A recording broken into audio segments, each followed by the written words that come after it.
नमस्कार शेतकरी मित्रांनो, टेक स्मार्ट के एम चॅनलमध्ये तुमचं सहर्ष स्वागत आहे. तर शेतकरी मित्रांनो, आज आपण बघूया खरीप पीक विमा जो 2024चा जो आहे त्याचा अग्रिम जो 25% पीक विमा जो आहे तो कोणकोणत्या जिल्ह्यामध्ये वाटपाला सुरुवात झाली आणि त्यामागचं नेमकं काय सविस्तर अपडेट आहे ते आपण या व्हिडिओमध्ये जाणूया.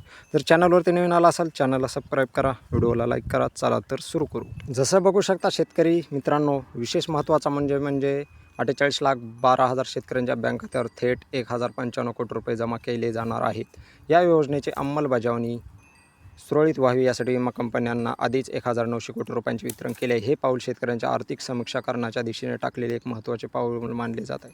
जिल्हानिहाय निधीचा वाटपाचा आढावा घेतल्यास नाशिक जिल्ह्यातील 3.5 लाख शेतकऱ्यांना म्हणजे की 3.5 लाख शेतकऱ्यांना 155 कोटी रुपये मिळणार आहेत, म्हणजे की 150 कोटी जवळपास 155 कोटी रुपये. तर अहमदनगर जिल्ह्यातील 2.31 लाख शेतकऱ्यांना 2,31,000 शेतकऱ्यांना 160 कोटी रुपयांची तरतूद करण्यात आली आहे, म्हणजे वाटप होणार आहे. तर सोलापूर जिल्ह्यातील 1,82,000 शेतकऱ्यांना 111 कोटी मिळणार आहेत. तर सातारा जिल्ह्यातील 40,406 शेतकऱ्यांना 6 कोटी 74 लाख रुपये असे मिळणार आहे.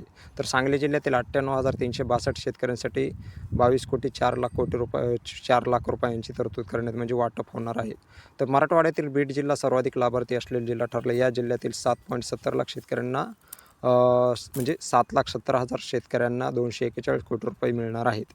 जालना जिल्ह्यातील 3,70,000 शेतकऱ्यांना 160 कोटी रुपये मिळणार आहेत. तर लातूर जिल्ह्यातील 2.19 लाख शेतकऱ्यांना 244 कोटी रुपयांचं वाटप होणार आहे. या विपरीत कोल्हापूर जिल्ह्यात मात्र केवळ 228 शेतकऱ्यांना 13 लाख रुपयांचे वाटप होणार आहे. जसे शेतकरी मित्रांनो, तुम्ही बघू शकता की आपण बघू शकता बीड जिल्ह्यामध्ये 7.70 लाख शेतकरी आहेत, ते 241 कोटी रुपये त्यांना मिळणार आहेत. 7.70 लाख जे शेतकरी आहेत ज्यांनी ऑनलाईन क्लेम केलेला आहे, म्हणजे की 72 तासाच्या अगोदरचा क्लेम. तुम्ही 72 तासाच्या अगोदरचा क्लेम केलेल्यानंतर तुमचा योग्यरित्या जर पंचनामा झाला असेल तर तुम्हाला पीक विमा भेटणार.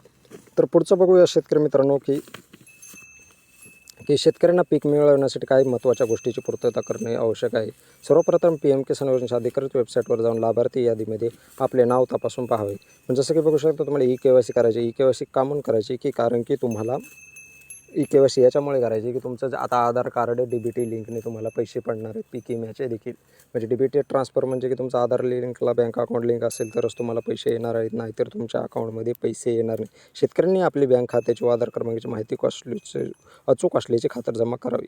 तर राज्य सरकारने या योजनेच्या अंमलबजावणीसाठी विशेष यंत्रणा उभी केली आहे. जिल्हाधिकाऱ्यांना स्पष्ट निर्देश देण्यात आला असून 25% पीक विमा जो आहे रक्कम जी आहे 21 दिवसाच्या आत संबंधित शेतकऱ्यांच्या खात्यात जमा करण्याचे आदेश दिलेले आहेत. जसं की बघू शकता तुम्ही 25% जो पीक विमा आहे ते 21 दिवसांच्या आत शेतकऱ्यांच्या खात्यात जमा होणार आहे. ते जेवढे जिल्हे सांगितले, जेवढे पात्र शेतकरी सांगितले, जेवढा निधी सांगितला एवढा निधी हा 21 दिवसांच्या आत शेतकऱ्यांच्या खात्यामध्ये पडणार आहे. म्हणजे जिल्हाधिकारी यांनी स्पष्ट निर्देश दिलेत. मग आता विमा कंपन्या कधीपासून सुरुवात करतात हे बी बघूया.